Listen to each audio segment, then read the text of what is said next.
Jamie, have you been following what's been going on in the news? Around the world? Dog leashes in the park, and we're trying to sell an old ice arena. Yeah. And in the other world, what's going on in the real world? In the more uncomfortable stories. Yeah, Libya, Egypt, all across northern Africa, the Middle East, even in the United States, Madison, Wisconsin. A battle right there with the governor over collective bargaining rights. And the gentleman we've got on the air right now, the guy who predicts this stuff, and he does it far in advance. Lauren's commentary yesterday was about Gerald Celente, who is the founder-director of the Trends Research Institute, and he joins us today from just a little bit north of New York. Great to have you on the air again, Gerald. Thanks so much for this. Hello, John and Jamie. Thanks for having me. Good morning. Back in February, you sent us some information. Egypt welcomes the new boss, same as the old boss, and the recent one, you predicted what's going on right now when it comes to anti-government protests. Gerald, what the heck is happening in the world right now? What's going on here? Well, what we're looking at, you know how they teach you when you're a kid? World War I began when the Archduke Ferdinand was assassinated at Sarajevo. Yep. You know, it wasn't that simple. What you're seeing now are brush fires that are leading to a great war. This has nothing to do with democracy, theocracy, plutocracy. What it has to do with is kleptocracy, and it's global. Look what happened this past year over in the UK. Off with their heads. Mm-hmm. They were screaming at the royal couple, which also happened to be, before that happened, the headline of our Autumn Trends Journal. People are angry. It's a very simple formula. They have no jobs. You're young. You have the hormones are raging through your body. You're getting ripped off from the top of the pyramid, so to speak, with the corruption. Food prices are sky high, and you have no future, and you're really angry. And you've had about as much of it as you're going to be able to take. So this is going on. It's not only going on in the Middle East. You mentioned Wisconsin. It's going on in Greece. 30,000 people took to the streets last week. It's going on in Croatia.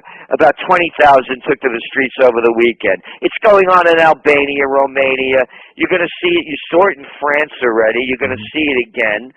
And this language, I love the language that these politicians and the white shoe boys, the Harvard, Princeton, Yale boys, the Poison Ivy Club, they call it austerity measures. Yeah. Here's an austerity measure for you. Mm-hmm. We're going to cut your minimum wage. You're not making anything now. You can make less.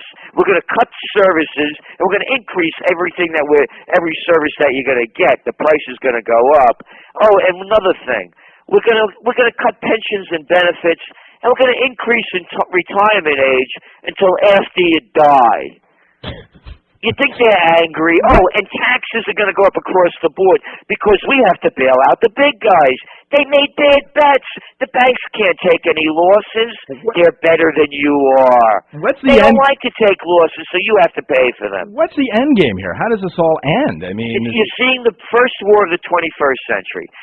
We said this when it began. It actually began in 2008. Mm-hmm. We called it the bailout bubble. We said when this global Ponzi scheme collapses, they take you to war. 1929, you're looking at the panic of 2008. The Great Depression, the Great Recession. Currency wars, you got them then, you got them now. Trade wars next, hot wars after that. They do it all the time. The money junkies, these are the guys in control that can't get enough. Do you know the market went up yesterday in the States because Warren Buffett's on a shopping binge? This old money junkie, the guy can't get enough dough. Wow. He's going to be buying more stuff. It's interesting, yeah, because through this whole global recession, the stock market's been on the rise, it seems, constantly, hasn't it? Yeah, well, look at the numbers. Yeah. You have 10% of the population that owns 90% of the bonds, stocks, and mutual funds. The gap between the rich and poor in the States is the widest of any of the industrialized nations. No, Gerald, and this is going on worldwide. Gerald, we often think we're a little buffeted from this in Canada because we've come through the recession, I think, better than most countries. But one of our prime ministers, Pierre Trudeau, and I'm going to paraphrase here, said that we're the mouse in the room and the United States is the elephant. How's it going to turn out in the United States? Because what happens there has a huge influence on us here. It's going to have an influence, but you're not going to be as hurt as bad for a number of reasons. You don't have the population we have. Mm-hmm. You don't have the debt we have. you don't have the underclass that we have. And Canada's going to feel it, but not nearly as bad as the U.S. What you're looking at the U.S. here, this is the end of Empire America. Yeah. And this isn't just babble. It's perfect. You look at history, fighting in foreign entanglements as you're depleting the Treasury, $1 trillion worth of defense and defense-related expenditures, and the military. I mean, they're just nothing more than bureaucrats with uniforms on. Everything they do, they turn to crap as well. So how long do you think... They can't win in Afghanistan. They can't win in Iraq. They can't win in Pakistan. Oh, and now they're talking about Libya. Great.